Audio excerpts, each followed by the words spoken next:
My dad told me not to show my face at the family dinner. That was the very first thing he said when I picked up the phone. No hello. No, how are you? Just the verdict. He called 3 days before the New Year dinner. I remember the exact moment because I was standing in the driveway outside the volunteer rebuild site in Columbus, Ohio. My gloves still on, sawdust still stuck in my eyelashes, and the cold air sharp enough to make breathing feel optional. I almost laughed when I heard his tone. Not from humor, from the absurdity of being spoken to like a trespasser on my own family's property. My dad said that Vanessa would be bringing her new boyfriend to meet them, family, and that this dinner mattered. He paused just long enough for the implication to land. This was apparently an event reserved for people who, unlike me, would not embarrass anyone. I asked what he meant.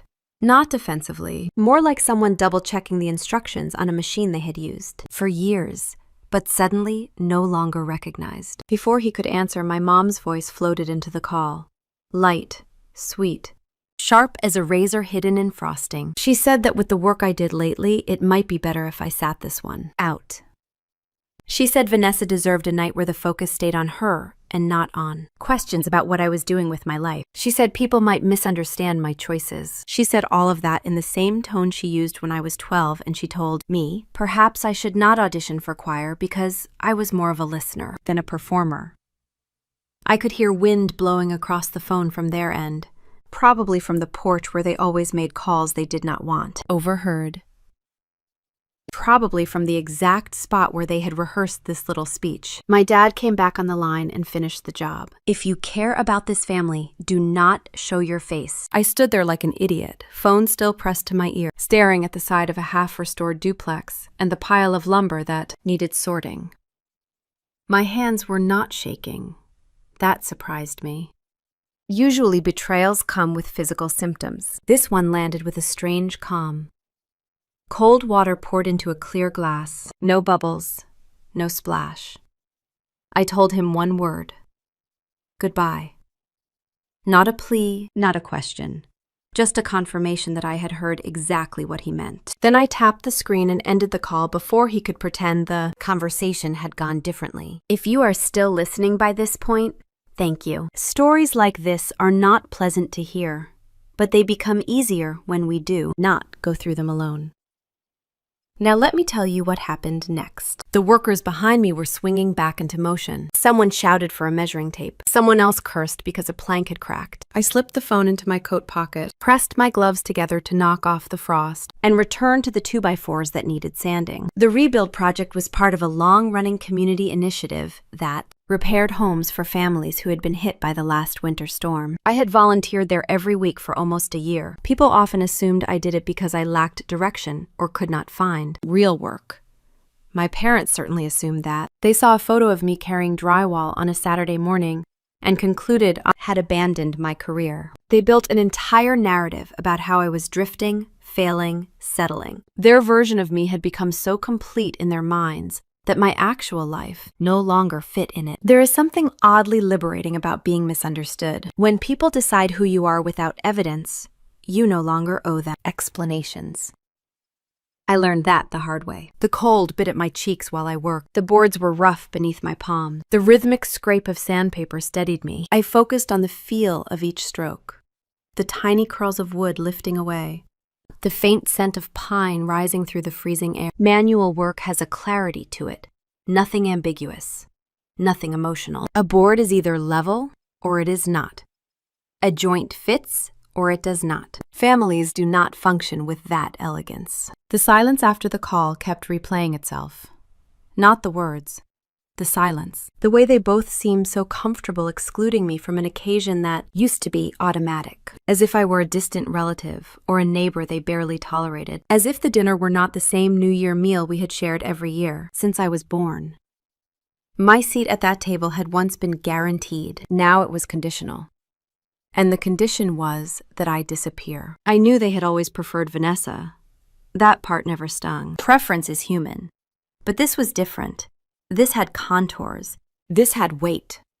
This was rejection with structure and purpose. My dad's tone had made that clear. A gust of wind pushed through the worksite and rattled the loose sheets of insulation. Someone asked me to help lift a beam. I nodded and took my side of it.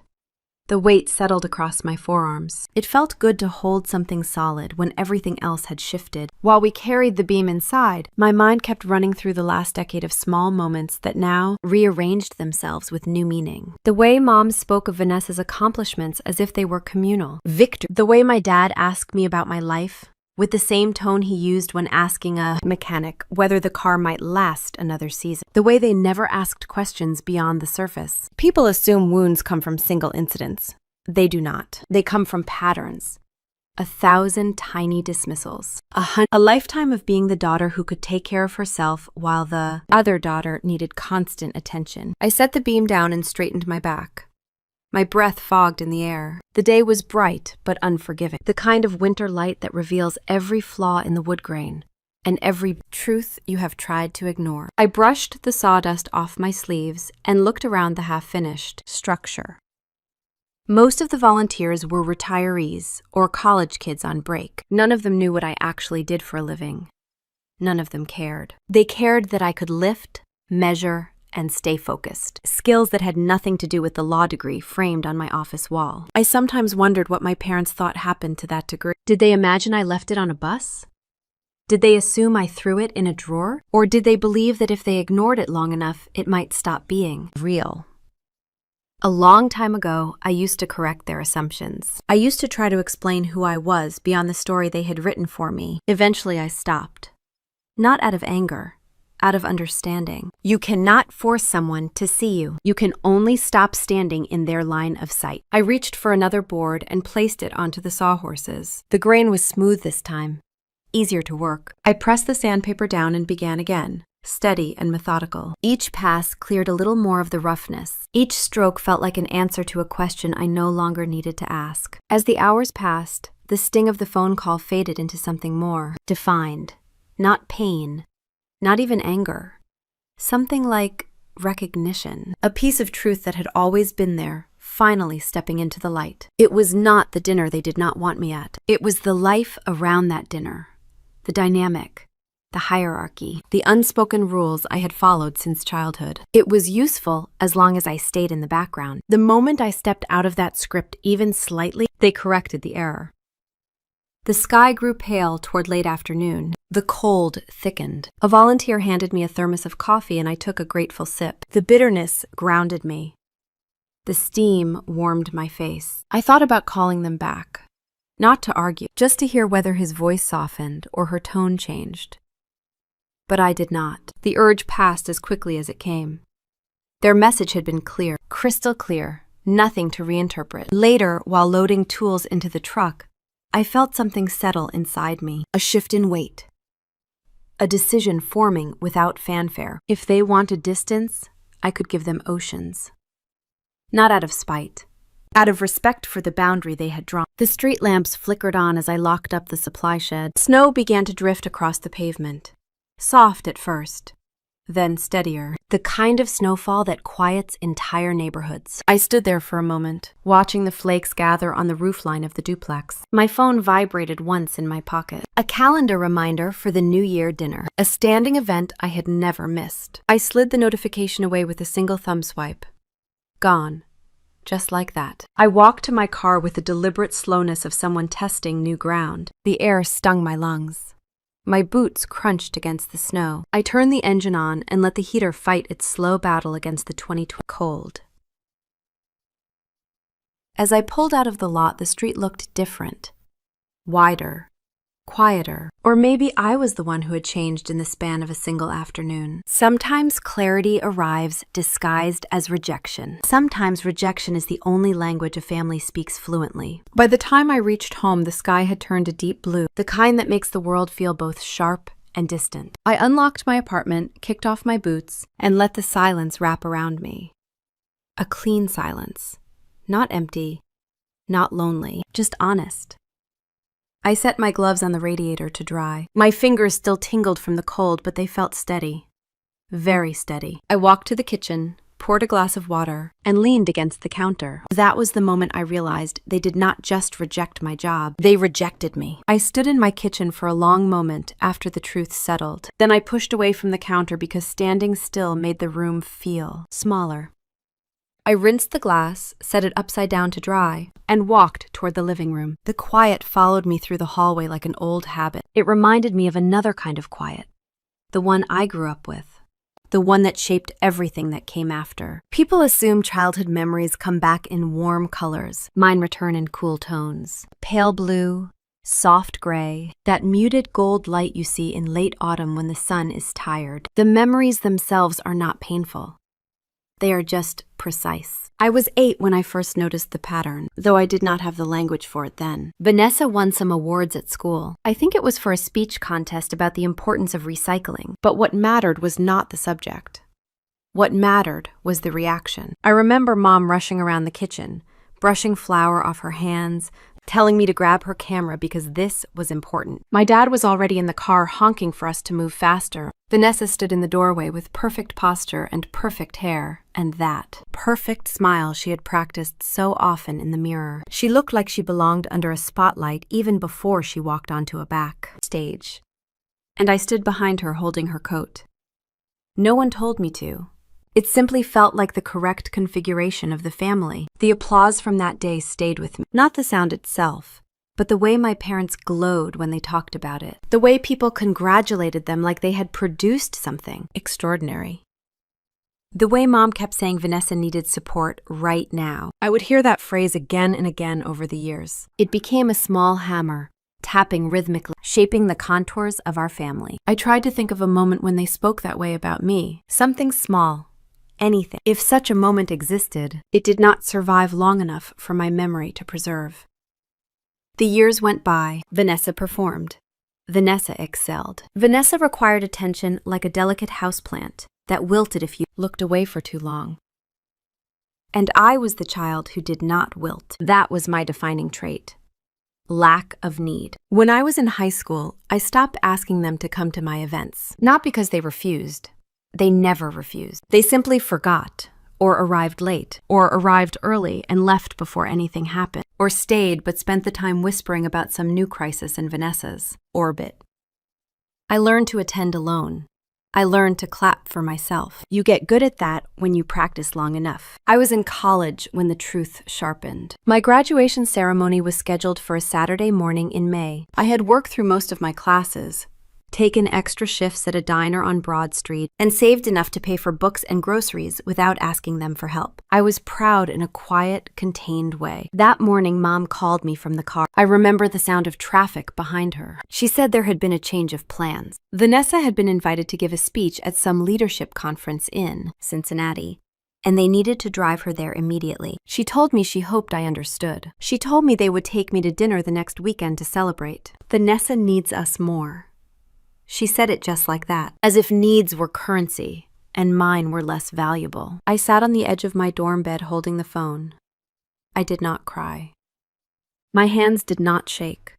I simply understood the equation. One daughter needed investment, the other did not. And if you only have so much time and energy, you invest where you believe the return will be highest. Graduation itself passed quickly. I walked across the stage, took my diploma, and returned to my seat. The applause sounded thin from where I sat. Afterward, I stood outside with other graduates, watching their families hand them flowers and snap photos and talk about bright futures. I held my gown closed at the neck because the wind kept blowing it open. I waited a few minutes longer than necessary before leaving. I waited even though I knew no one was coming. Later that night, I bought myself a small slice of chocolate cake from a grocery store. I lit a candle on top and set it on the windowsill. Not a celebration, more of a marker, a quiet acknowledgement that I had reached a milestone, even if no one else noticed. The thing about patterns is that once you recognize them, you start seeing them everywhere. In how they asked about Vanessa's classes, but never mine. In how they updated relatives about Vanessa's achievements, but paused when someone asked about me, searching for something to say. In how they praised Vanessa's confidence, but treated my independence like a sign that I needed less love. I brushed those thoughts aside and returned to the present because the past has a way of expanding if you let it. I turned on the light in my living room, walked to the small desk near the window, and opened my laptop. The screen glowed softly, pulling me back into my life as it currently existed, a life my parents never bothered to understand. My work inbox had a handful of messages from clients waiting for documents related to trust administration.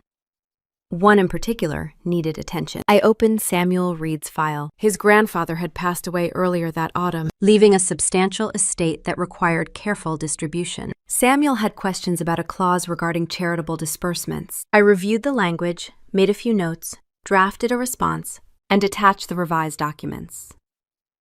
The work steadied me. Clarity always did. I leaned back in my chair and looked around my office. It was not large.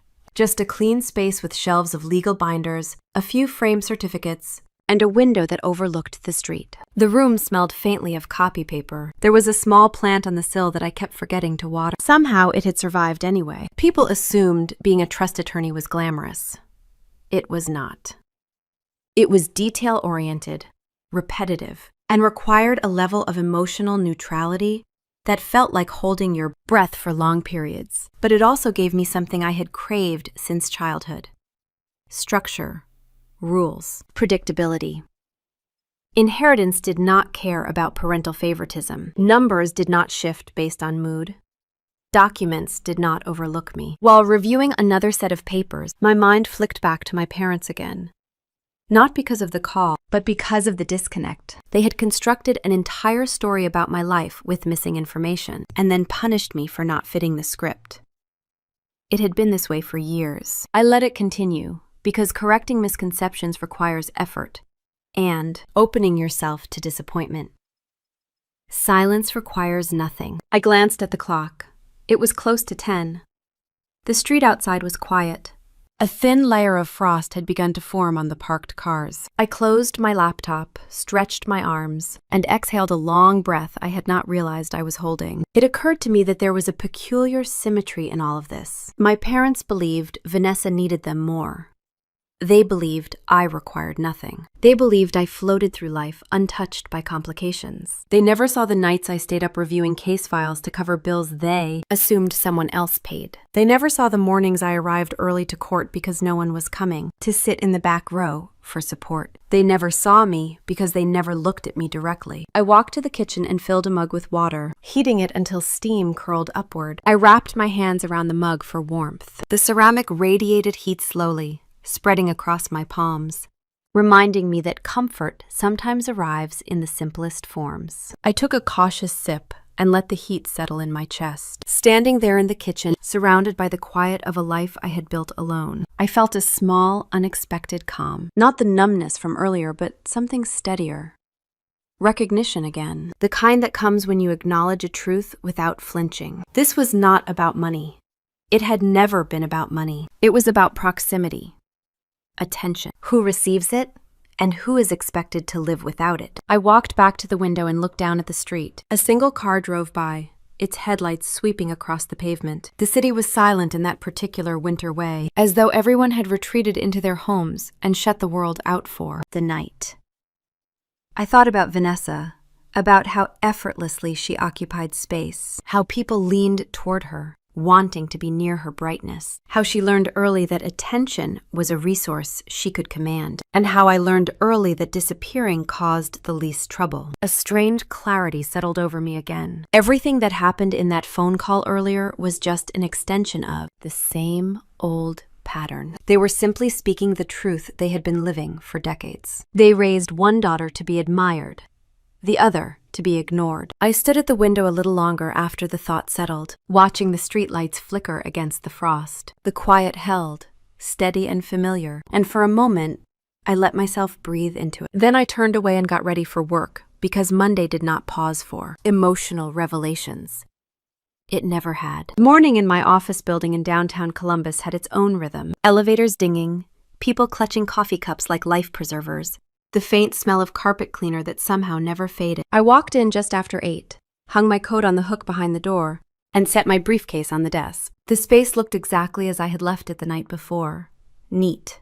Contained. A version of myself that my parents had never bothered to imagine. Most people who meet me here assume I come from a family of professionals. They see the framed certification from the Ohio Bar, the law degree from the Ohio State University, the carefully organized shelf of estate planning reference books. They assume I grew up discussing trusts and wills at the dinner table. They do not picture me hauling plywood on weekends or being told not to show my face at the family New Year dinner because my work might embarrass someone. I check the clock.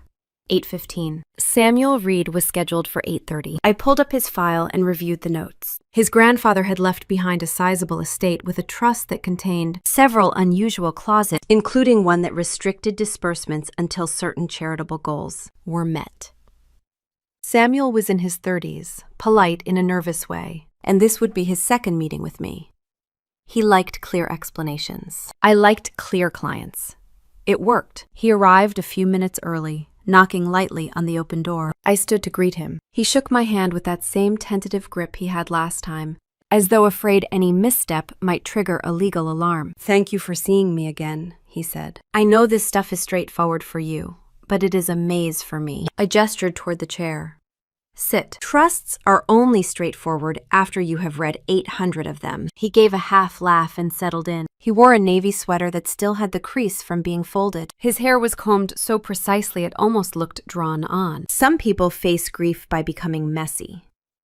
Others face it by becoming exact. Samuel clearly belonged in the second category. We reviewed the trust language line by line. I explained how his grandfather's charitable stipulations operated, what timelines applied, and which distributions required trustee approval. He listened closely, taking notes in a small notebook. He had beautiful handwriting, round and precise, like someone who grew up with teachers who praised neat penmanship. At one point, he asked if his grandfather had been within his rights to place so many conditions on the trust.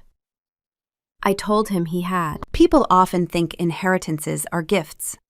They are not. They are instructions delivered across time. When we finished, he thanked me again. He said he appreciated how clearly I explained things. I nodded. Clarity was the one thing I could always offer, even when my own life lacked it. After he left, I sat back in my chair and exhaled. My office was quiet, the kind of quiet that steadies your pulse. I reached for the mug at the corner of my desk, took a sip of lukewarm coffee, and let my eyes drift to the photo on the shelf. It was from a volunteer rebuild weekend in October. I was wearing heavy work boots, paint smeared across one sleeve, my hair tucked under a knit cap. One of the other volunteers had snapped the photo while I was holding a power drill and laughing at something someone had said off camera. The moment was ordinary. That was why I liked it. Mom had seen that photo a few weeks after it was posted, not through a conversation with me. Someone else showed it to her at church. She called me later that evening, her voice soaked in that syrupy concern she used when she was pretending to ask, but really declaring.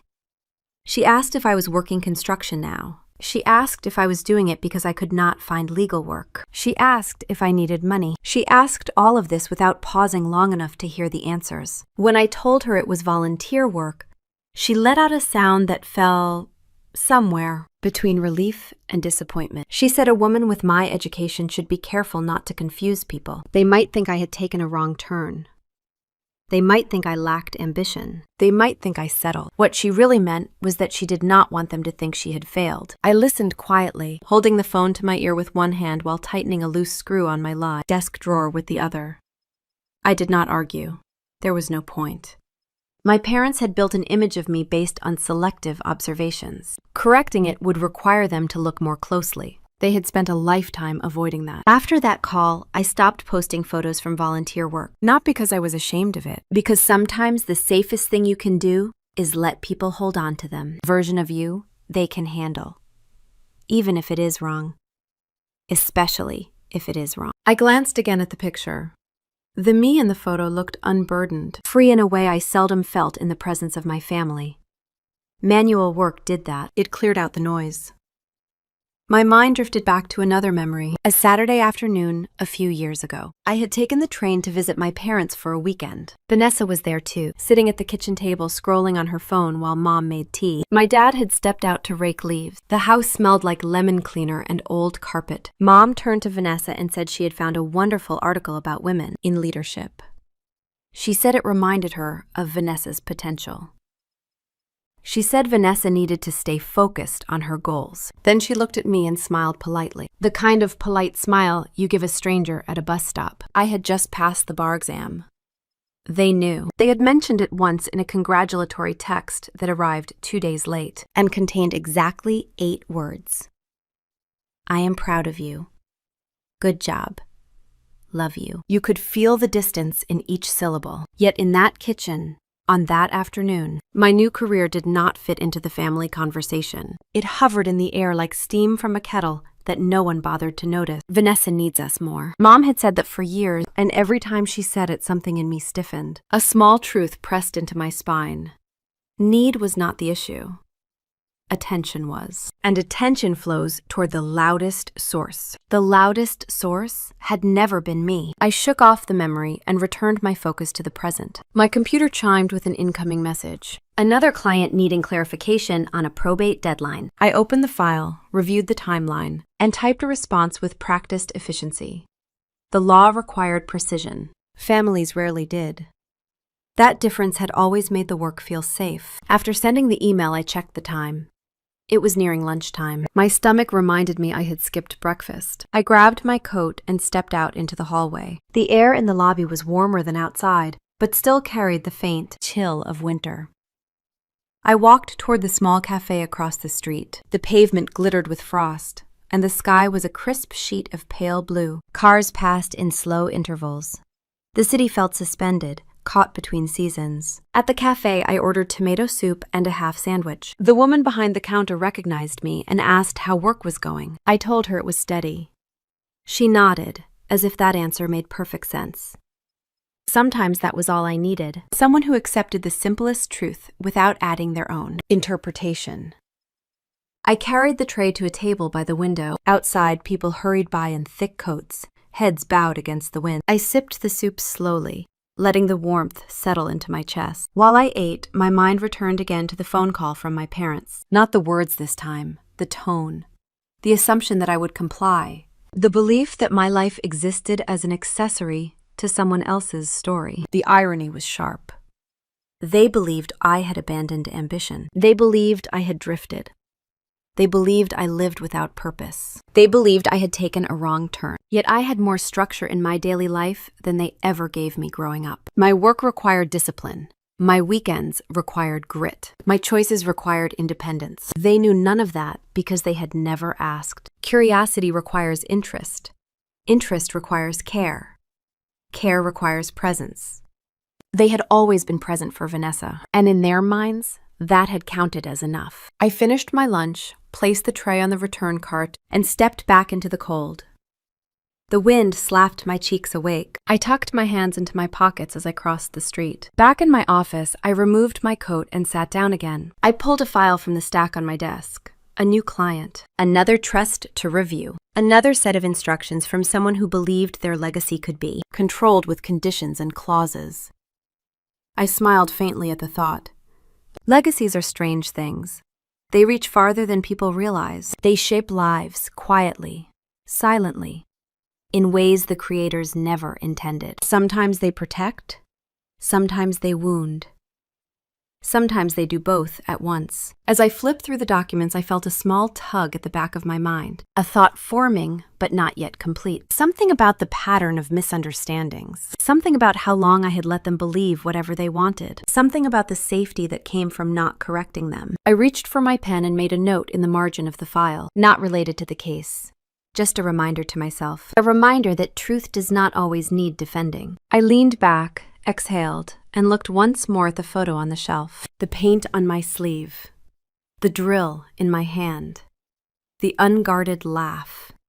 The version of me my parents refused to see. I let them believe what they wanted. I did not know Grandma had been doing the same. The thought stayed with me long after the office lights dimmed that evening. It followed me out to the parking lot, into my car, and all the way to my apartment, as if it had climbed into the passenger seat and buckled itself in. By the time I unlocked my door and stepped inside, I could feel something old stirring, something I had tucked away for years without examining too closely. I hung my coat on the back of a chair and walked toward the small fireproof safe tucked into the corner of my bedroom closet. It was not large, just a matte black box with a combination lock that clicked softly when I turned the dial. Most people keep jewelry or passports in safes. I kept documents, papers handed to me by a woman who rarely explained anything she did. The metal door swung open with a quiet groan. The file labeled Whitfield Trust sat exactly where I had left it. I did not pull it out. Not yet. I only rested my hand on the folder and let the past come forward one, controlled, inch at a time. I was 10 the summer Grandma Eleanor stayed with us after her knee surgery. She occupied the guest room on the first floor, where the windows faced the old maple tree and the morning sun made soft rectangles of gold on the carpet. She spoke little. She watched a lot. Her silence was not cold. It was observing, measuring, weighing, the way a jeweler examines a stone to see where the imperfections run. Vanessa was 12 then, already glowing with the promise of being admired. She moved through the house like a small monarch, expecting attention to trail behind her. Maybe that is unkind. Maybe she was simply reflecting the way my parents treated her. Either way, Grandma saw it all. She sat in that armchair with a quilt tucked over her knees, sipping peppermint tea and watching the household like a scientist studying the behavior of creatures in a glass enclosure. One afternoon, Vanessa burst into the room with the force of a gust of summer wind. She carried a catalog from some trendy store at the mall. Bright colors, glossy pages. She held it open to a dress priced at more than anything I had ever owned. She wanted the dress. She needed the dress. She could not live without the dress. Her words tumbled out like a waterfall. She said it was for a party. She said everyone else would be wearing something new. She said she could not possibly show up looking like she always did. Grandma listened quietly. She did not interrupt. She did not frown. She simply observed, her fingertips resting lightly on the rim of her teacup. When Vanessa finally paused for breath, Grandma asked how much the dress cost. Vanessa told her proudly. A number that made my eyes widen. A number that could have bought school supplies for an entire classroom. Grandma nodded slowly, as though confirming something she had suspected. Then she shook her head once. A simple gesture. A quiet no. Vanessa stared at her, stunned. My parents had never told her no unless there was no possible way to say yes. Even then they softened it, dressed it up, and tried to make it feel like a misunderstanding instead of a boundary. Why not? Vanessa asked, indignant, as if refusal was a foreign concept. She demanded an explanation. Grandma offered none. She simply said it was not a purchase she wanted to make. Vanessa stormed out of the room, catalog clutched dramatically to her chest, muttering under her breath about unfairness and favoritism and how nobody understood her. Footsteps pounded up the stairs. A door slammed. I stayed behind. Something about the moment tugged at me. It was the first time I had ever seen anyone deny Vanessa anything without apology. It felt like watching a pillar of the house shift. Grandma set her cup down with deliberate care and looked at me. Her eyes were not unkind. They were sharper than I expected, as though she had removed a veil and could finally examine me clearly. "Walk with me," she said. She used a cane then, so our pace was slow. We moved through the hallway and out to the back porch where the cicadas hummed in long, rising waves. She lowered herself into the wooden rocking chair, motioning for me to sit on the steps. "Money is not complicated," she said. "People make it complicated." I did not know what to say, so I waited. Money reveals character. That is all it does. It shows you what someone values, what someone fears, what someone cannot resist. Some people treat it as freedom. Others treat it as proof. The cruelest mistake is when they treat it as identity. Her voice was calm, quiet, the opposite of the lectures my parents liked to give, which always spiraled into tangents about responsibility and sacrifice, until the meaning blurred. "Your sister believes money is access," Grandma said. "She believes if she gets what she wants, when she wants it, the world will keep proving she is special. But that is not how life works. Special is measured when there is nothing to gain, not when everything is being handed to you." I looked down at my shoes, scuffed from playing in the backyard earlier. "And you," she said, watching me as if the words mattered more here, "believe money is something you should not need. You think if you need less, you will burden no one. You hide your needs to protect others. But that is not how strength works." I felt heat rise in my face. I did not know how she saw these things. I had never said them out loud. She leaned forward slightly. One day, someone in this family will need you to say no. I frowned. I was 10. I did not understand the warning tucked inside her voice. Say no to what? She only shook her head. You will know. A breeze rustled the leaves overhead. A dog barked far down the street. Grandma did not elaborate. She simply settled back into her chair and closed her eyes as if the matter were decided. I carried that conversation lightly then, like a pebble in a pocket. Interesting. Unusual. Easy to forget. Children rarely understand the power in what adults choose not to explain. Years later, when I sat beside her hospital bed during her last winter, she did the same thing. She asked me about my classes, though I had already graduated. She asked whether I still saved every receipt, even when no one needed to see it. She asked if I had learned how to say no yet. I told her I was working on it. She smiled faintly, the kind of smile that appears when someone has solved a puzzle that was never meant to be obvious. She did not bring up Vanessa. Not once. That silence should have meant more to me at the time. It means everything now. Standing by the open safe, the memory felt sharper than it had in years, as if the edges had been waiting for the right moment to cut through. I finally lifted the Whitfield Trust folder from the safe and carried it to the kitchen table. The cover was a deep forest green, embossed with her initials in gold. She had given it to me privately. No ceremony, no dramatic reveal. Just her hand on mine as she slid the folder across the table during a quiet afternoon 2 summers before she passed. She said only that it was something I should keep safe. That was all. No explanation, no justification. Silence wrapped around her decisions like twine. I opened the folder now. The documents rested in orderly stacks. Legal language, amendments, signatures, dates stretching back more than 15 years. It did not matter how many times I had read them. Each time revealed something new. The trust was irrevocable. The assets were significant. The stipulations were precise. Every clause angled toward one clear purpose: to protect Vanessa from inheriting more than she could handle, to protect the family from its own blind spots, to place responsibility in the hands of someone who would not bend under pressure, manipulation, or sentiment. That last part used to confuse me.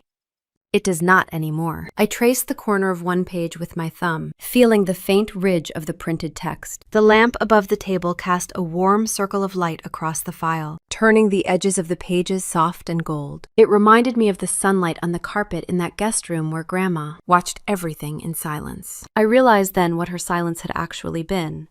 Not distance, not disapproval. Preparation. A slow, steady shaping of my understanding, long before I knew I would need it. People imagine inheritance as something given, but sometimes inheritance is something guarded. Sometimes it is the duty to prevent harm rather than distribute gifts. Sometimes it is the quiet authority to say no when everyone else says yes. I sat back in the chair and let that truth settle in my chest like a stone, dropped into deep water. Heavy. Certain. Final. I was never trained to inherit. I was trained to stop inheritance from destroying people. 5 days passed after my dad told me not to show my face. 5 days of quiet mornings and long hours at the office. 5 days of feeling the bruise without touching it. Silence has its own temperature. Mine had settled somewhere between cold understanding and something that felt almost like relief. On the 5th morning, just past 7, my doorbell rang. One sharp chime that broke the stillness of my kitchen where I had been, standing with a cup of coffee cooling in my hands. I did not jump. I did not hurry. I set the cup down and walked toward the door with the same steady pace I used when approaching a witness stand, neither rushed nor hesitant. Through the peephole, I saw all 4 of them: my dad, my mom, Vanessa, and a man I recognized only from a handful of photos, the ones Vanessa had posted with captions about ambition and fate. Grant Holloway. He was taller than I expected, handsomer too, in a polished way that suggested he took excellent care of his appearance, and only moderate care of his integrity. I opened the door. No one spoke. My dad's jaw was set in a line I had seen only a few times in my life, usually after he realized something costly too late. My mom's expression flickered between panic and indignation, the combination she used whenever social consequences were involved. Vanessa looked stunned, eyes wide, lips parted as if the air had betrayed her, and Grant stared at me with a focus that made the hair at the nape of my neck lift slightly. Then he asked the question. No introduction, no greeting. Just the question that told me everything I needed to know about why they were standing at my door before sunrise. You're the trustee. You control her money. His voice had a polished confidence that did not match his words. In fact, that confidence cracked right through the middle as soon as he said the word, to her. He did not bother pretending the trust was for anyone else. He had done his homework, just not enough of it. I watched Vanessa turn toward him slowly, as if she was moving through water. Her shock was not graceful. It was real. She whispered something like, "What do you mean?" But the sound barely left her throat. My dad looked at my mom. A small movement, but telling. It was the look of a man who realizes his assumptions had been built on a foundation he never inspected. My mom pressed her lips together until the color drained out of them. She did not defend me. She did not speak. She never did when reality contradicted the version of life she preferred to. Present. Grant stepped forward slightly, and that was when the second thing happened. The accidental confession. The part he had not meant to say aloud. The sound slipped from him too quickly to catch, too honestly to deny. Then I need to marry her, not you. The silence that followed was a physical thing. It settled over all of us in a heavy, unmistakable weight. My dad's shoulders stiffened. My mom's eyes widened in humiliation. Vanessa made a small broken sound, the kind she used to make when her favorite toy disappeared unexpectedly. Grant realized he had spoken too quickly and tried to backpedal, but the words were already in the air between us, like a stain that could not be scrubbed out.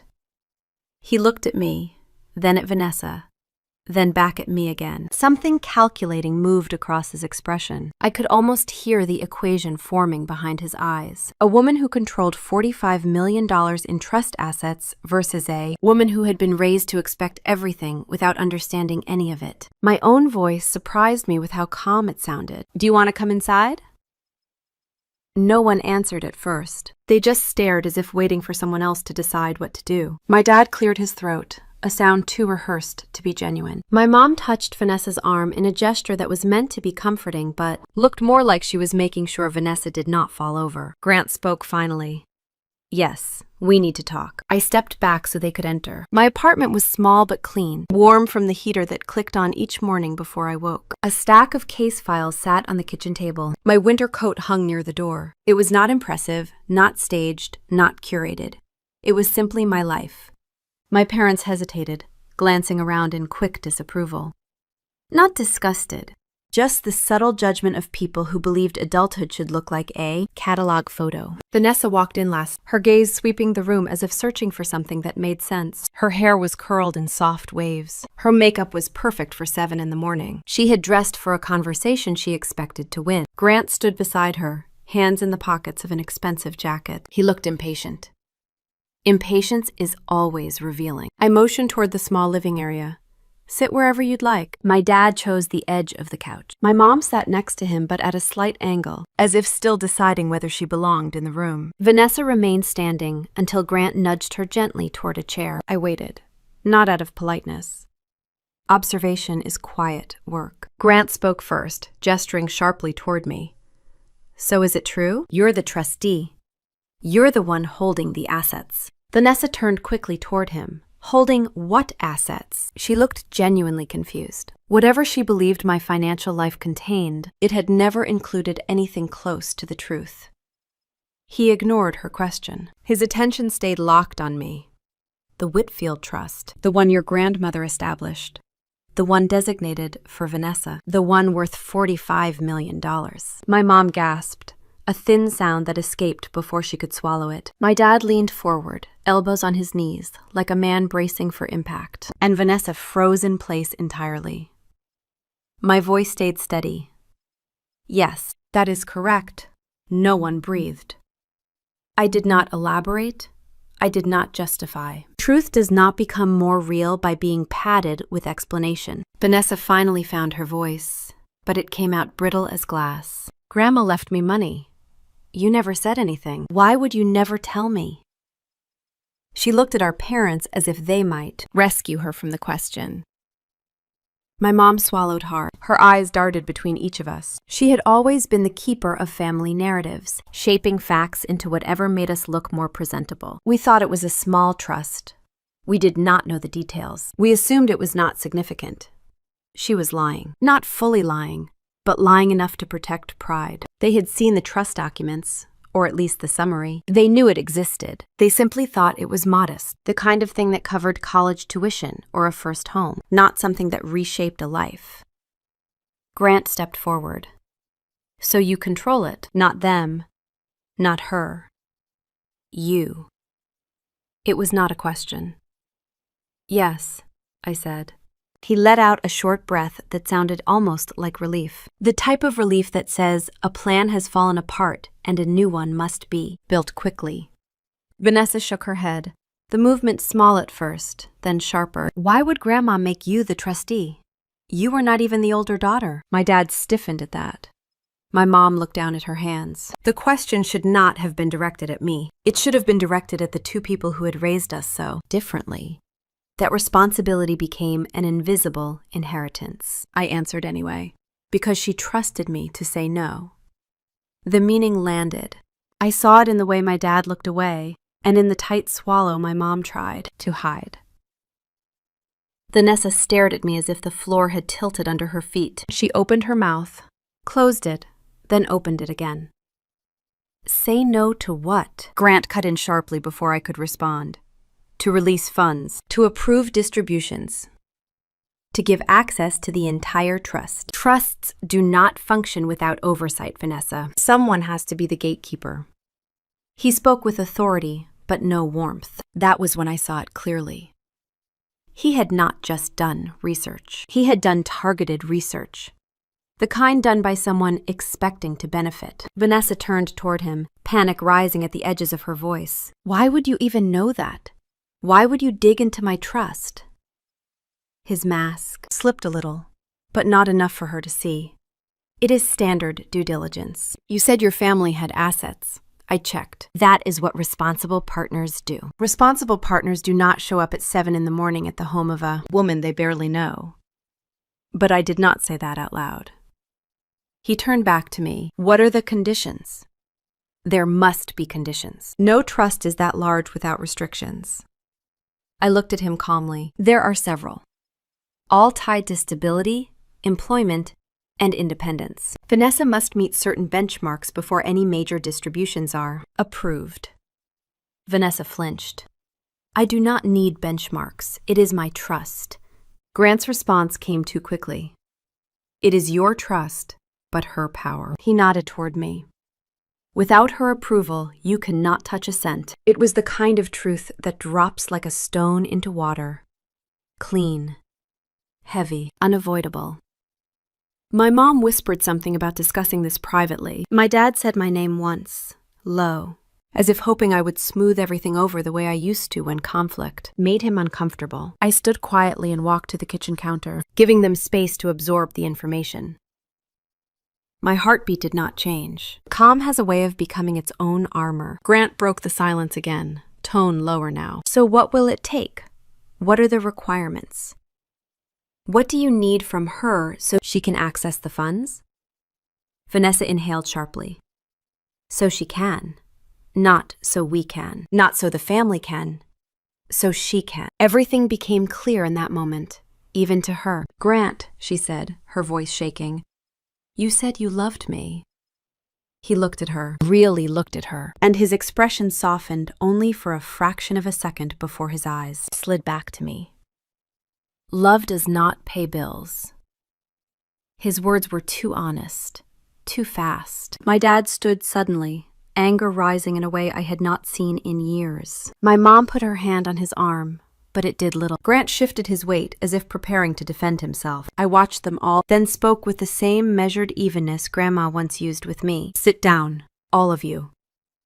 They obeyed out of instinct, not respect. I stepped closer until the silence tightened again. That was when they realized they had banned the wrong daughter. My voice had landed before I even realized I had spoken. It was steady in a way that reminded me of courtroom depositions, the kind where silence does more of the talking than anyone realizes. They obeyed, not because of authority, but because confusion has a way of stripping people of their usual habits. My dad lowered himself onto the couch again, his jaw tight. My mom perched on the edge beside him, hands clasped so tightly her knuckles blanched. Vanessa sank slowly into the chair, her breathing shallow and uneven, and Grant remained standing for a moment longer before he finally chose the farthest seat from me, as though distance might soften whatever consequences were forming. I walked to the table, picked up the green folder I had left there the night before, and returned to the living room. I did not hand it to anyone. I only held it lightly, the way someone holds an answer others are not ready to receive. Let's start with something simple, I said. Something everyone can understand. My dad exhaled hard, the way he used to when summoning patience. Then he asked the question that had been sitting in his eyes since the moment. I opened the door. We are her parents. How is this possible? Not accusatory, just stunned. As if the laws of genetics and the laws of estate planning were supposed to follow the same logic. The trust was created 12 years ago, I said. It has been irrevocable since the day the documents were signed. That means, once it was established, no one could change it. Not Grandma, not any of you, not even Vanessa.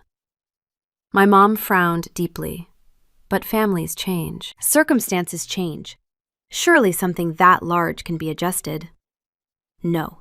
Irrevocable means permanent. It means it does not bend for convenience. That was the point. My dad rubbed his forehead. So we never had control. Not at any point. Correct. Vanessa shook her head sharply. That makes no sense. Grandma would have told us. She loved me. She wanted the best for me. I looked at her. She did. That is why she hired professionals to ensure the trust would outlive everything. Argument, every impulse, every bad decision, and every person who assumed they knew better than she did. Grant flinched at that. He tried to hide it, but failed. I continued. Think of the trust like a locked vault. Inside that vault is everything Grandma wanted you to one day have. The vault has rules about when it opens, how much comes out, and what conditions need to be met. She chose the rules, not me. She also chose the person who holds the key. Grant leaned forward slightly, eyes narrowing. And that is you. Yes. Why? Vanessa demanded. Her voice cracked on the word. Why you and not me? Why you and not them? Because, I said quietly, her decision was not about favoritism. It was about responsibility. Trusts are not rewards. They are safeguards. Someone had to be the guardrail. My mom finally spoke, her voice thin. We assumed you were too busy for things like this. You never said anything. You never asked.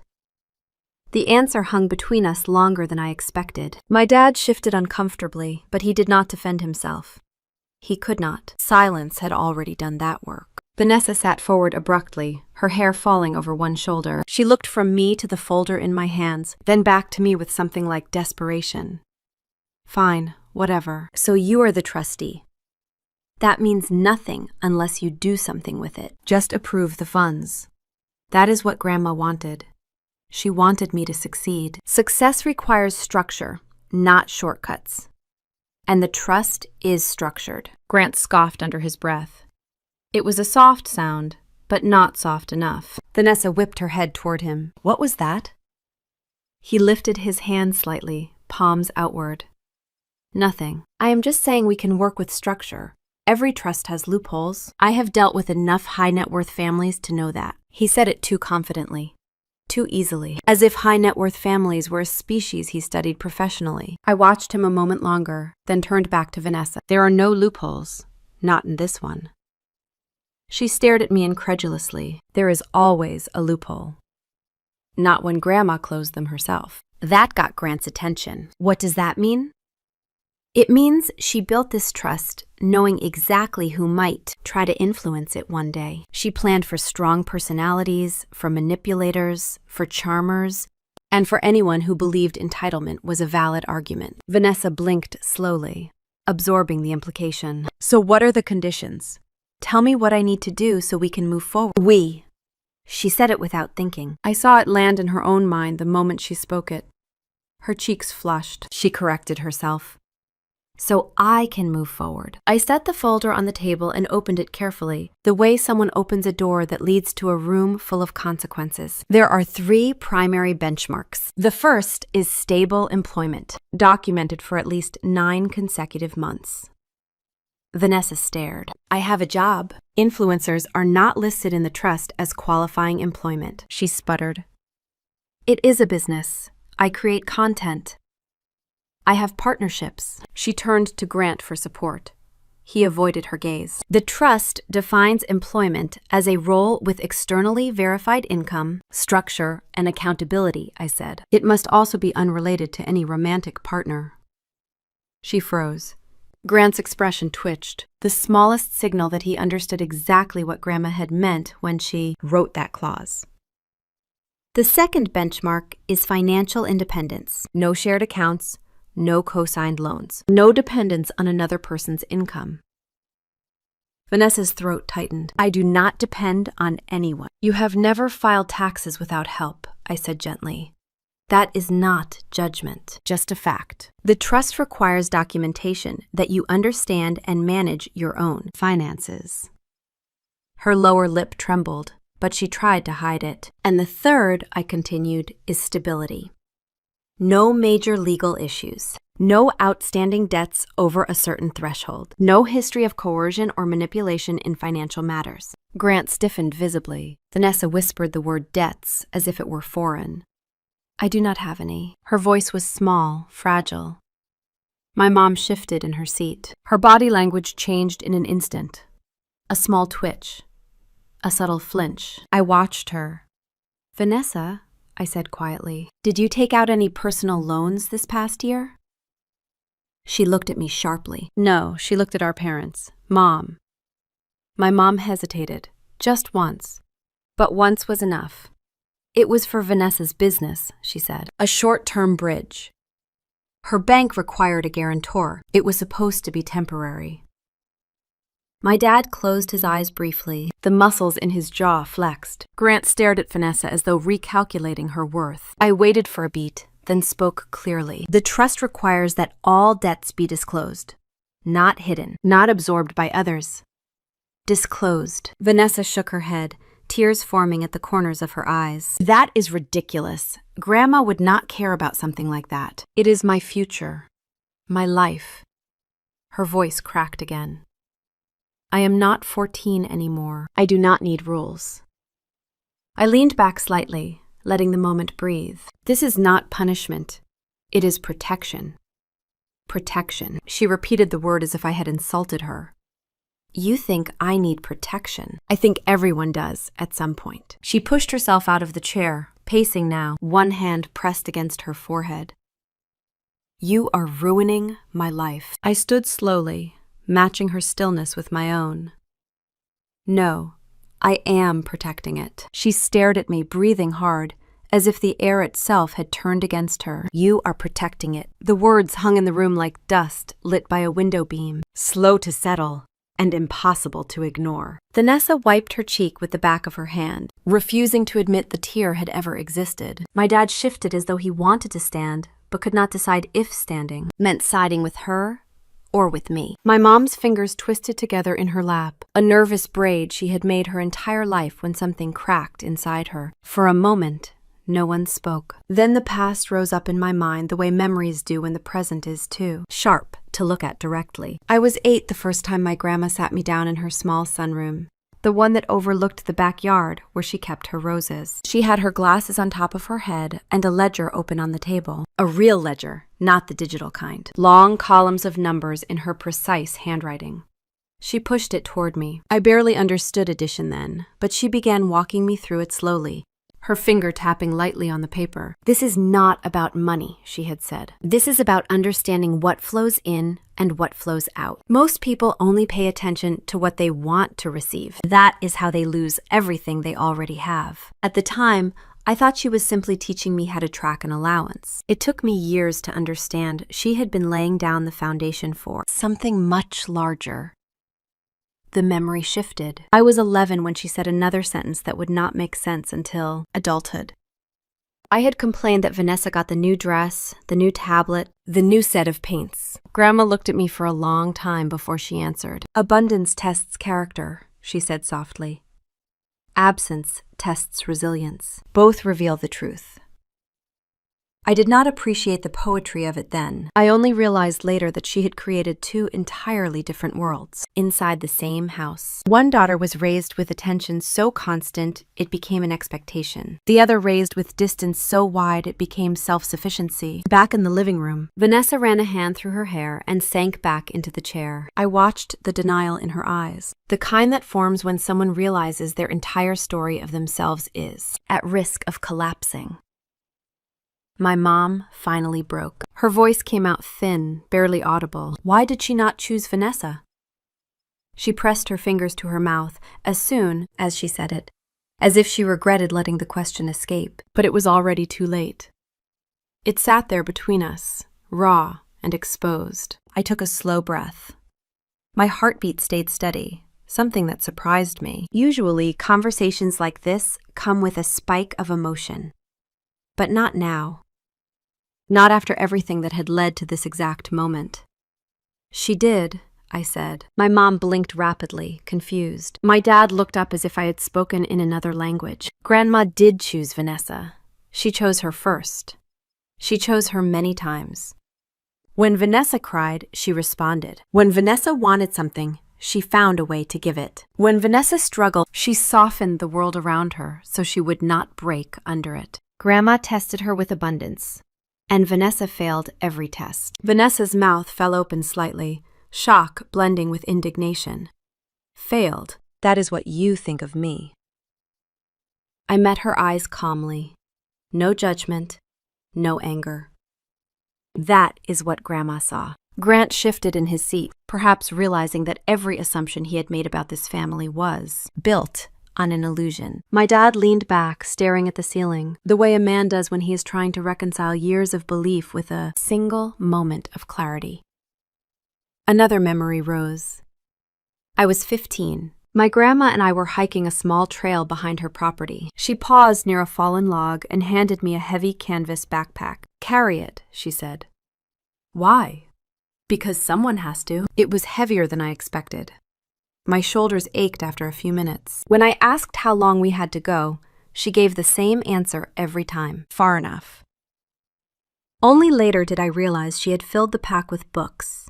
Oversized, unnecessary, heavy books. She watched me struggle and never offered to take it back, even when she asked me questions about school while I was trying to breathe. At the end of the trail, she finally let me drop it. "You learned something today," she said. "Probably not what you thought you would learn, but you learned what happens when weight is placed unfairly. Some people collapse. Some get stronger. Some start preparing for the next time." I remember standing there, hands on my knees, breathing hard. I had asked her why she made me do it. "One of you will be tested by abundance. One by absence," she said again. "And the one tested by absence will need strength that cannot be taught in comfort." When I asked which one of us that would be, she only smiled. "You already know." Back in the present, the air in the living room felt thick, like the pause between lightning and thunder. Vanessa shook her head slowly. "So that is it. I am a failure. You are the hero." I exhaled through my nose. Heroes were fairy tale inventions. This was something else entirely. "No, you are not a failure. And I am not a hero." We were prepared for different futures. Grandma hoped you would grow into responsibility. She prepared me for the day you did not. My mom's breath hitched. My dad looked at me as though seeing me clearly for the first time in years. Vanessa's voice rose again, sharp and wounded. "But she gave you nothing.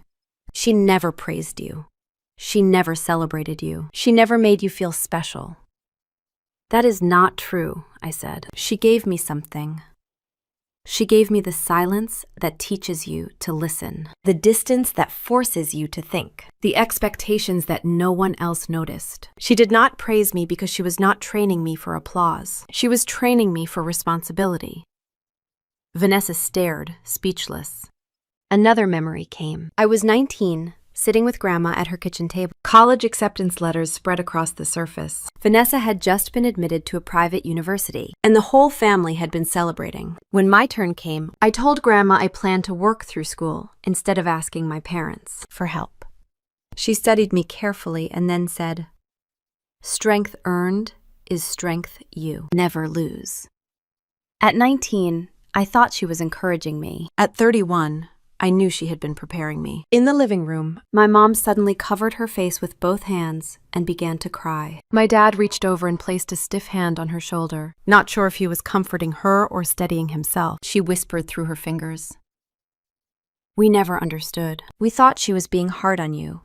We thought Vanessa needed more attention. We thought that was love." I nodded once. I know. My mom dropped her hands and looked at me with a kind of grief that did not come from loss, but from realization. Why did she not tell us? Because knowing would have changed the outcome, I said softly, and the outcome was the lesson. Vanessa pressed her palm to her chest as though her heartbeat had become too loud. "So I was never meant to handle the money." "You were meant to learn how," I corrected, "but you were never supposed to have it without learning." She let out a trembling breath. "So what was I supposed to be?" "Loved," I said simply. "Supported. Given chances, but not control. Not until you were ready. And Grandma did not believe you were ready." The room fell silent again, a different kind of silence. Not the silence of shock, not the silence of anger. This one felt heavier, older, like a truth that had been waiting for years to be spoken aloud. My grandma had seen everything long before any of us understood it. She had chosen her methods carefully. Her silence had not been absent.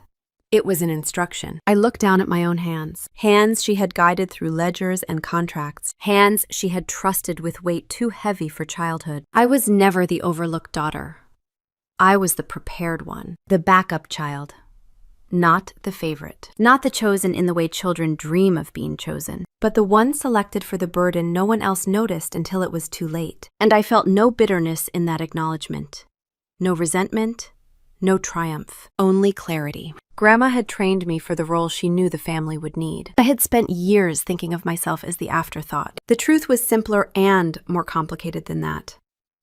I was the safeguard, the one shaped by absence, so I could withstand abundance without being altered by it.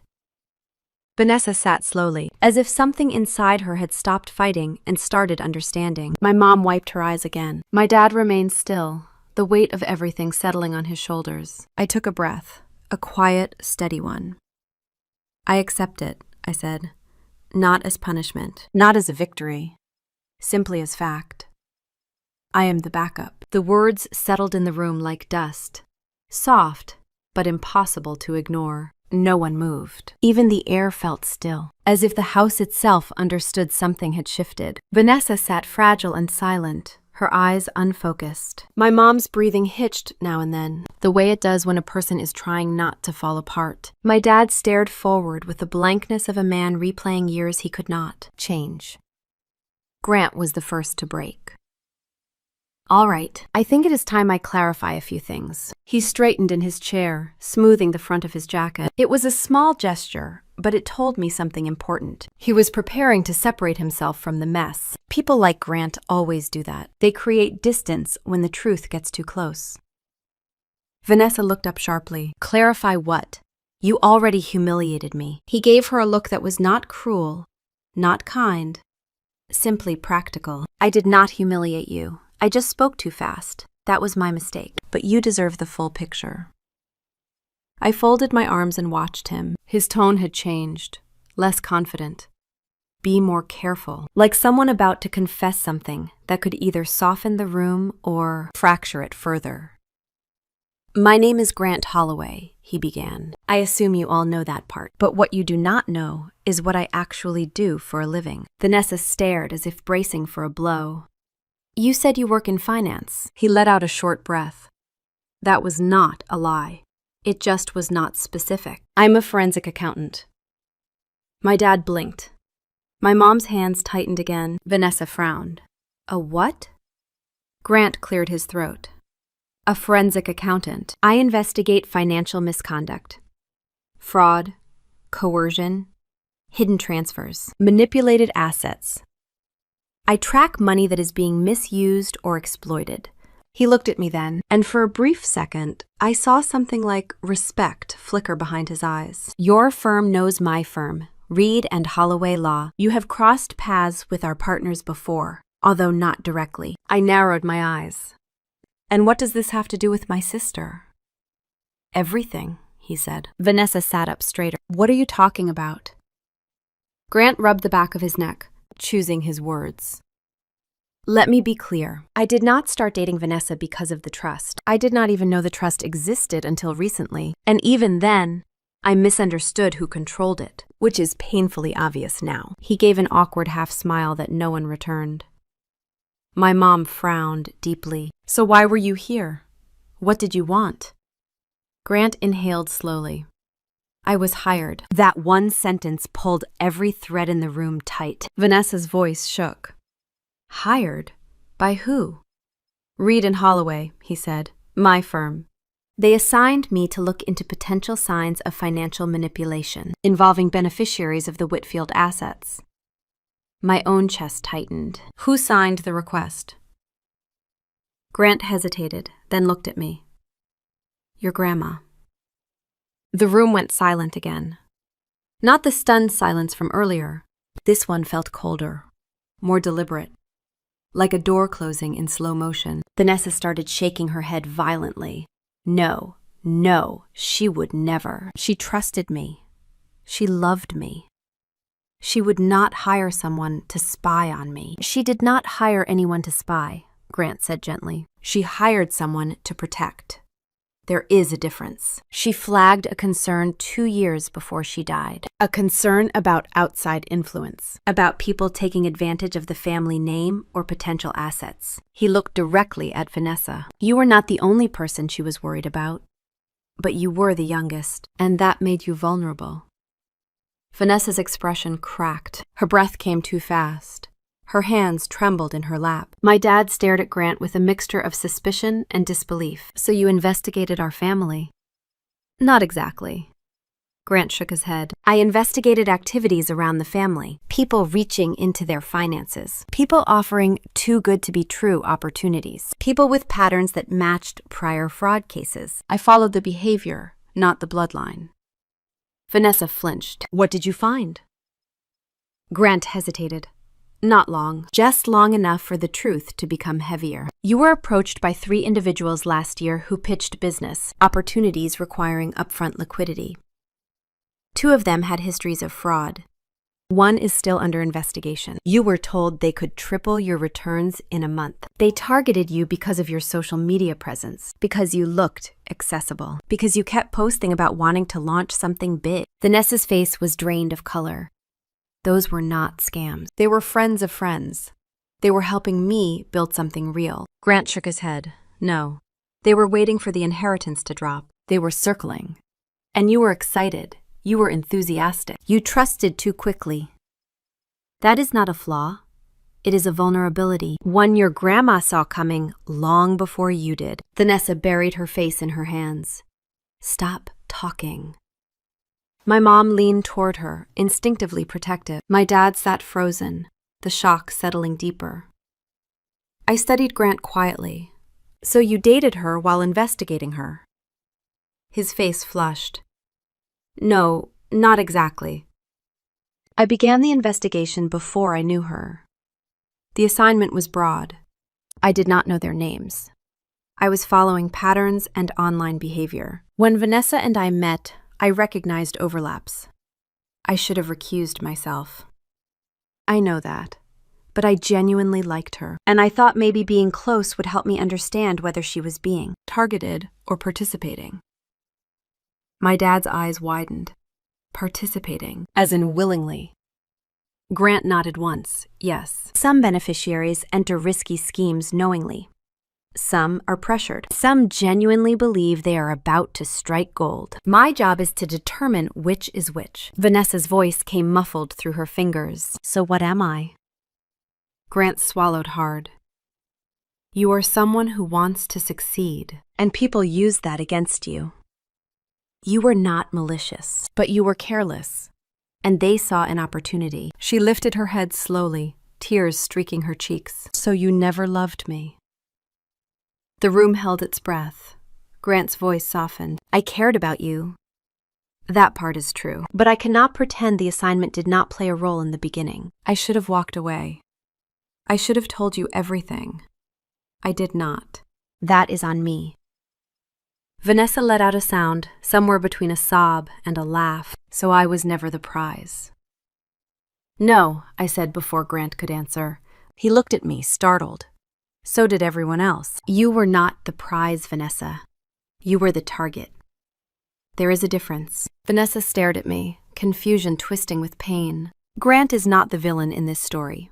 And he is not the hero. He is just another mirror, another reflection of what Grandma already knew. Grant looked down at his hands, shame creeping in. I am not proud of it, he murmured, but I did my job. And your grandma wanted safeguards. She wanted to know you would not be trapped by the wrong people or the wrong promises. I nodded slowly. She built this trust as a fortress, not a gift. She knew abundance would attract predators. Grant lifted his gaze. It already did. Vanessa let out a trembling exhale, as if absorbing a truth she wanted, desperately to refuse. So what now? She whispered. I met her eyes and held them steady. Now you learn, not because you failed, but because you are not done growing. And because Grandma refused to let any of us be undone by money, we were not. Ready for. Vanessa closed her eyes and covered her mouth with her hand. My mom rubbed her back in slow circles. My dad stared at the floor, the weight of everything pressing down on him. Grant looked at me again. For what it is worth, he said quietly, your grandma was right to choose you.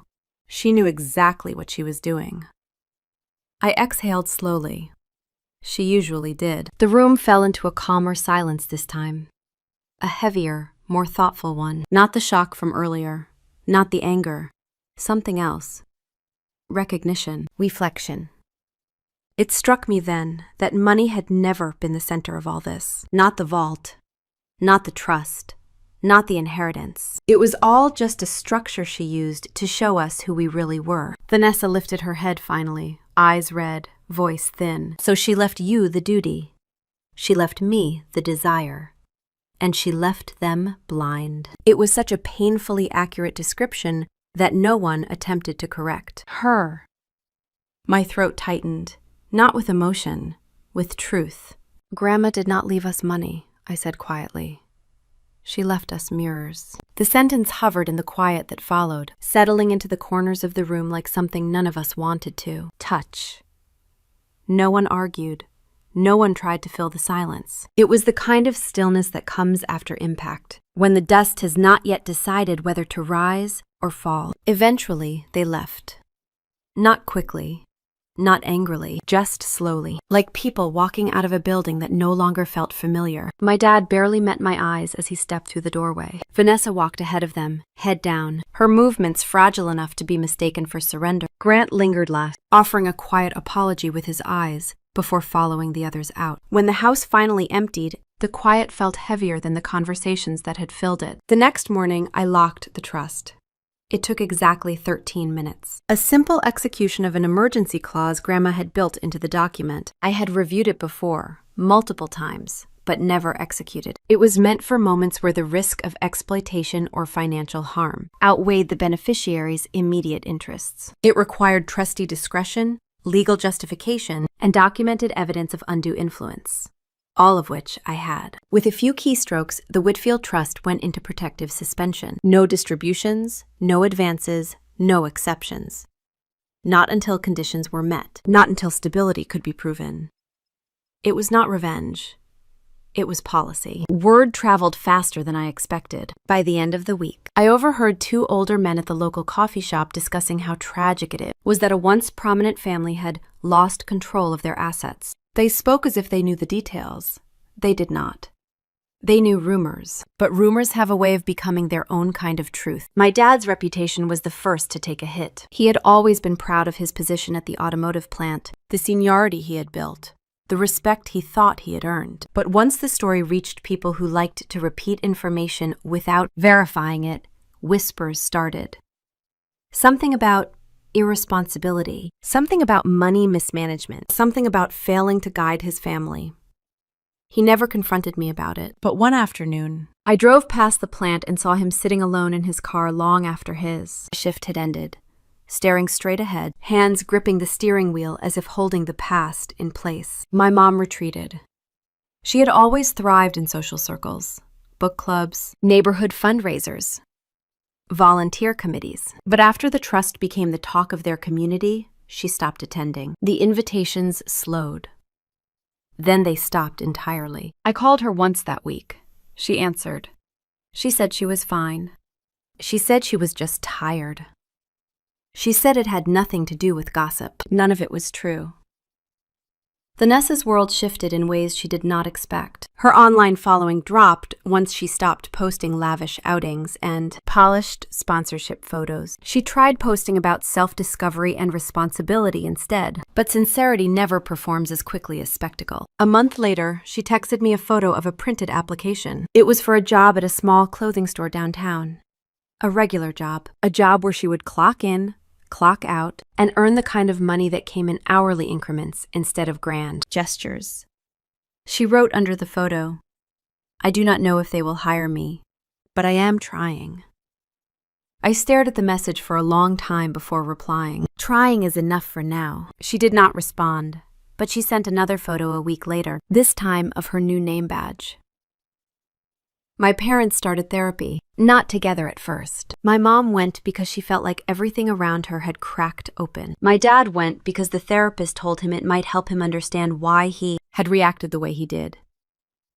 Eventually, they went to joint sessions. They did not tell me details, and I did not ask. Therapy only works when it belongs to the people doing it. For the first time in years, someone outside of the family asked them the questions they had avoided asking themselves. Why did you treat your daughters differently? What did you assume was true that was never examined? What part did you play in the patterns that led to this moment? I imagined. The silence that followed each question. The long breaths, the recognition, the regret. My mom called me after one session, her voice soft and careful. "We did not know how much we leaned on Vanessa," she said. "We thought we were supporting her. We thought you were fine on your own. We thought loving you meant not worrying about you." I listened because listening is often the only gift adult children can offer their parents when regret comes too late. I told her I appreciated the honesty. And I meant it. But honesty and repair are not the same. Some fractures hold. Some fractures remain fractures even when the edges soften. I did not tell her that part. I saw my dad a few weeks later. He was sitting at a booth in the diner near their house, stirring a cup of coffee that had gone cold. He did not notice me until I stopped at the table. His eyes lifted slowly. "I did not know," he said, "about trust, about Grandma, about you." I nodded, maybe because there was nothing to add. He swallowed hard. I should have asked more questions. I almost smiled, not because it was funny, but because it was surprisingly honest. My dad had never been a man who examined the past. He took things as they were presented, accepted the simplest version of truth, and moved forward. But now he was sitting with something larger than himself, something he could not fix with stubbornness or silence. We talked for a while. Not deeply, not emotionally. More like two people circling a conversation without stepping into the center. But it was enough. Or maybe I had stopped expecting anything more. At work, things continued as they always had. Clients came and went. Documents needed review. Court hearings took place on schedule. The world did not pause for the dissolution of my family roles. It never does. Some nights, I sat in my office long after sunset, looking through old trust documents. Not because I doubted my decisions, because I needed to remind myself that boundaries, once set, must be held. Vanessa called once to tell me she was tired. Not the dramatic kind of tired, the kind people feel when they are learning to stand on their own for the first time. "Do you hate me?" she asked quietly. "No," I said. She cried, softly. Not for me. For her. For the version of herself she had to leave behind. I never felt triumphant. Not once. There is no triumph in watching someone stumble toward adulthood long after. They should have learned to walk. But there was clarity, there was structure, there was honesty where illusions used to live. The trust stayed locked, not as punishment, as protection, as stabilization, as time. 6 months passed. Not quickly, not slowly, just steadily, like a season turning without permission. My mom invited me to dinner, just her and me. She did not mention holidays or obligations or family expectations. She simply said she wanted to talk. I went. We ate quietly. She apologized again. And this time, she did not ask for forgiveness. She simply wanted me to know she saw things differently now. My dad started taking morning walks. My mom joined him sometimes. They spoke more gently to each other. I noticed that. Vanessa stayed at her job. She showed up on time. She learned how to speak to customers. She learned how to save money. She stopped looking for shortcuts. She stopped asking for handouts. She started asking questions instead. Hard questions. Smart ones. I began to understand that justice rarely arrives as satisfaction. It arrives as a consequence. It arrives as discomfort. It arrives slowly, in ways no one celebrates. People imagine justice as a kind of cleansing, a grand moment of rightness, a triumphant return to balance. But real justice is quieter. It reshapes lives in uncomfortable ways. It forces people to see things they avoided. It holds up mirrors no one asked for. And it comes with a cost. I lost the version of my family I once hoped for, the one where we understood each other. The one where love came easily. The one where roles were not so painfully uneven. But I gained something else. Space, boundaries, truth. Years from now, maybe we will be something resembling a whole. Maybe not. Some fractures never fully close. That is not a tragedy.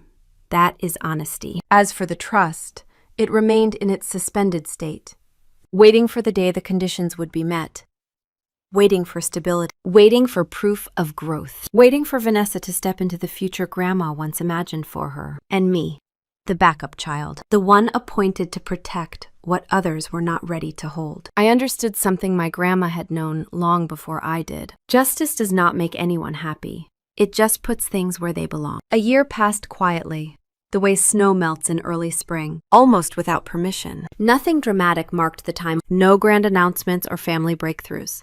Just steady shifts. Small adjustments. The slow rearranging of a life that no longer revolved around proving anything to anyone. Vanessa's progress came in measured steps. Never rushed. Never performed. She kept her job at the clothing store longer than anyone expected. Longer than even she expected. She showed up on time. She learned how to fold sweaters so neatly, the manager used her table as the example for new hires. She sent me a photo once of her first performance review, a simple printout with the words, "meets expectations." She added a short message. I have never met expectations before. It made me smile, not out of pride, but out of recognition. She was learning to build a life from the ground up, something few people ever do with honesty. My parents changed in quieter ways. My mom apologized less and asked more questions.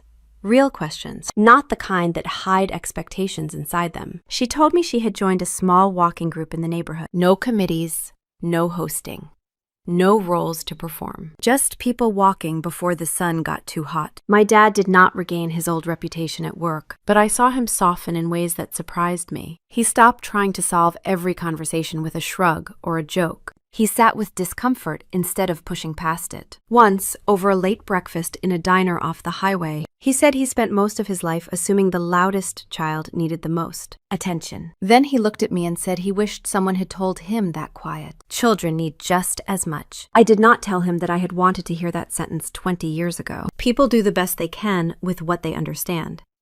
He understands more now. As for me, I kept my work steady, both in the office and outside it. I handled trust disputes, estate transitions, guardianship questions, all the complicated ways families try to hold themselves together when money and loyalty collide. I spent my weekends rebuilding spaces that would outlast me. A roof in need of reinforcement, a porch that needed new beams, an old house whose floor sagged under the weight of years. Wood responds to pressure honestly. People do not. I liked the contrast. Every so often I returned to Grandma's ledger books. The old ones she filled in by hand with a pencil and a ruler. Her handwriting had always been precise, not elegant, but deliberate. I flipped through the pages slowly, the way people read letters from someone they miss. In the back of one of the ledgers, she had written a note to herself. Not to me, not to the family. Just to herself. Teach her to stand alone so she can hold others up. She could have been either of us. Maybe she meant Vanessa once. Maybe she changed her mind. Maybe she meant both of us in different ways. But when I read it, I felt something settle inside me with the clarity of a truth I had always known but never named. I was not chosen to be loved loudly. I was chosen to be trusted quietly. There is a difference, a significant one. Love demands attention. Trust demands consistency. One can be given freely. The other must be earned and proven over time. My life has always bent toward the second. Grandma had not overlooked me. She had not underestimated me. She had prepared me, shaped me, sharpened me. Sometimes with patience, sometimes with silence, sometimes with weight I did not understand until much later. In the past year, saying no had become less of a burden and more of a boundary.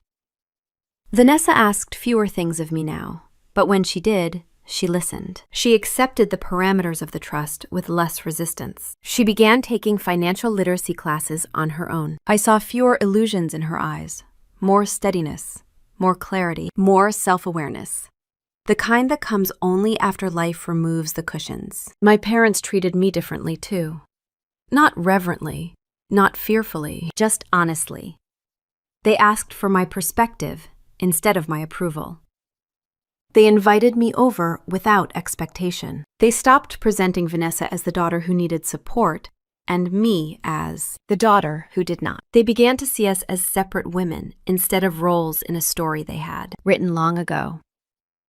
Healing is not a straight line, and I never pretended it was. Some family dinners still felt uneven. Some conversations still felt too tender. Some silences still held old shadows. But there was movement. Not perfection, movement. On a cold afternoon in early December, nearly a year after the New Year dinner I had been uninvited from, I found myself back in Grandma's house, standing in the room where she used to keep her records. The windows were streaked with winter light, and the air smelled faintly of old paper and cedar. I opened the drawer where she stored her final letters and legal notes, the ones she intended for me to read someday. There was a message tucked inside a folded envelope. No date, no salutation, no signature. Just a short line in her handwriting. When the time comes, you will know why I chose you. I read it twice. Not because I did not understand it, but because I finally did. The trust had not been about wealth. It had been about stewardship, about responsibility, about the weight that comes with being the one who holds the key instead of the one who waits for the door to open. I was chosen to say no when no one else could. A strange tenderness washed over me then. Not grief, not triumph, just recognition. I had spent years wishing for the softness she gave my sister. But softness can weaken a foundation if it is given at the wrong time. She knew what she was building. She knew what she needed me to become. And she knew what Vanessa needed to lose before she could grow. I closed the drawer gently and stepped outside into the cold afternoon air. The light felt different somehow. Sharper, calmer, more mine. I walked to my truck, brushed off the thin layer of frost on the windshield, and sat behind the wheel for a moment before starting the engine. Some stories end loudly. Mine ended quietly, not with reconciliation, not with revenge, but with understanding. And for the first time, that felt like enough. As I pulled onto the road, snow began to drift across the pavement. I realized something with a clarity so clean it felt like stepping into new air. I was not chosen to be loved. I was chosen to be trusted. And trust, once earned, is its own kind of inheritance. If you have ever been told you were too much or not enough for your own family, remember this: silence can be power, and truth can be the loudest revenge. Tell me in the comments what integrity means to you and where you are listening from.